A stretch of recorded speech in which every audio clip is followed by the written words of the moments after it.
Hello guys, तो कैसे हो आप सभी लोग।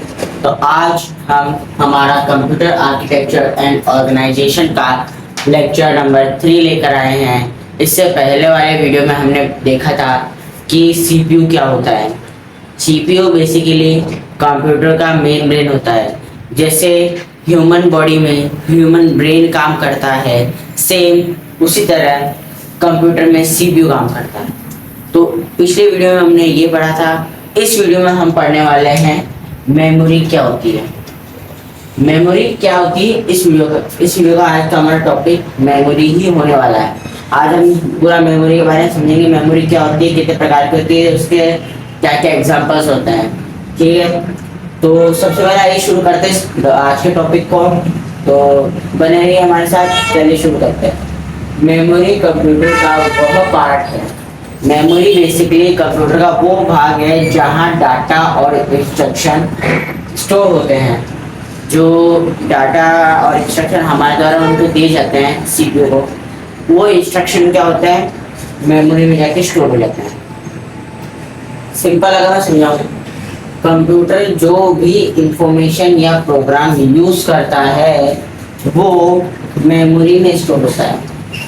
यानी कि जो कंप्यूटर है, जो सीपीयू है, कंप्यूटर जो भी पूरा सेटअप, वो जो भी इंफॉर्मेशन या प्रोग्राम यूज करता है वो मेमोरी में सेव होता है। हम हमारी प्राइमरी मेमोरी पर, प्राइमरी मेमोरी क्या होती है?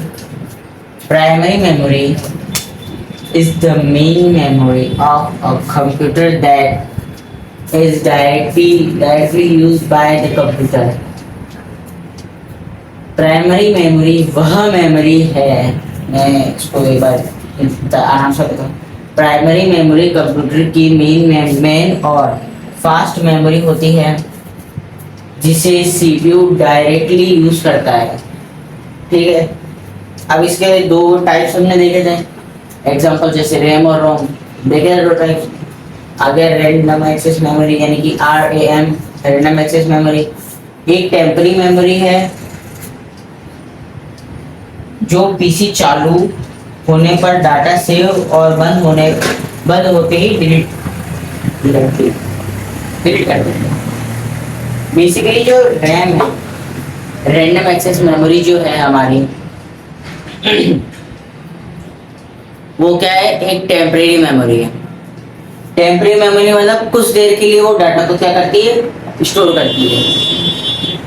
अब क्या है कि आपने पीसी को चालू करा, उसमें थोड़ी देर कोई इंस्ट्रक्शन या प्रोग्राम चालू करा, अब वो प्रोग्राम कुछ देर के लिए रैंडम एक्सेस मेमोरी या रैम में सेव हो गया। तो वो जो आपने टेम्परेरी डाटा जो सेव करा है वो पीसी बंद होते ही या फोन बंद होते ही डिलीट हो जाएगा। ठीक है, अब आते हैं हम हमारे अगले टॉपिक पर, जो कि है हमारा रोम, रैंडम रीड ओनली मेमोरी। ठीक है, रीड ओनली मेमोरी ये एक परमानेंट मेमोरी है। इसमें इंपॉर्टेंट इंस्ट्रक्शन स्टोर होते हैं।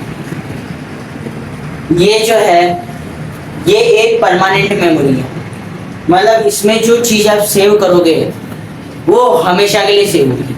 मतलब कि एक बार उसको सेव करा वो कभी भी डिलीट नहीं होने वाली है। इसमें ऐसी चीज़ें जो है वो स्टोर होती हैं। इसमें इम्पोर्टेंट IMP इंस्ट्रक्शन या इम्पोर्टेंट इंस्ट्रक्शन या इंफॉर्मेशन जो है वो स्टोर होती है। अब इसी का ही जो है एक अगला पार्ट और है, किसका, मेमोरी का है। उसे हम बोलते हैं क्या, सेकेंडरी मेमोरी। सेकेंडरी मेमोरी भी बहुत ही सेम इसी की तरह हम उसकी भी बात करते हैं। तो आई होप आपको ये जो प्राइमरी मेमोरी है ये आपको समझ में आ गई होगी। तो अब शुरू करेंगे हम हमारी सेकेंडरी मेमोरी। तो आते हैं हम हमारी सेकेंडरी मेमोरी पर। Secondary memory is a storage device used to store data permanent. Secondary memory क्या आती है, कैसी स्टोरेज है, एक ऐसा स्टोरेज डिवाइस है जो डाटा को परमानेंटली यानी कि हमेशा के लिए स्टोर करता है। ये होता स्लो है, काम ये बहुत धीरे करता है, पर जो डाटा स्टोर करता है वो परमानेंटली होता है। सिंपल अगर मैं आपको बताऊं, सेकेंडरी मेमोरी कंप्यूटर की परमानेंट स्टोरेज होती है, जहां डाटा लंबे टाइम तक सेव रहता है, जैसे कि hard disk. Hard disk is a secondary memory. ही stores data permanently. Hard disk एक ऐसी सेकेंडरी मेमोरी है, मतलब वैसे सारी secondary memory data permanently store करती है, चाहे वो एसएसडी हो, सीडी हो, पेन ड्राइव हो, सारी करती है। हार्ड डिस्क सेकेंडरी मेमोरी ही stores data permanently. Hard disk एक सेकेंडरी मेमोरी है जो डाटा को हमेशा के लिए बचा के रखती है। इसमें क्या सेव होता है? What does it store? ये क्या स्टोर करती है? Photos, videos, games. ये बेसिकली फोटोज को स्टोर करती है, वीडियोस को स्टोर करती है और गेम्स को स्टोर करती है। अब ये तो था हमारा सेकेंडरी मेमोरी, यानी कि आज का जो हमारा मेमोरी का टॉपिक था वो आज हम यहीं खत्म करेंगे। कल के टॉपिक जो कल का हमारा लेक्चर है उसमें हम पढ़ेंगे input output module. Input output module क्या होता है? इनपुट आउटपुट मॉड्यूल का मतलब होता है जो इनपुट आउटपुट डिवाइसेस होते हैं वो कैसे काम करते हैं, क्या काम करते हैं, कल की क्लास में हम उसको पढ़ेंगे। ठीक है, तो आपको बताना क्लास कैसी लगी, अच्छी लगी, क्या लगी, और हमारे चैनल के साथ बने रहना और जितना हो सके चैनल को सपोर्ट और सब्सक्राइब जरूर करना। Thank you.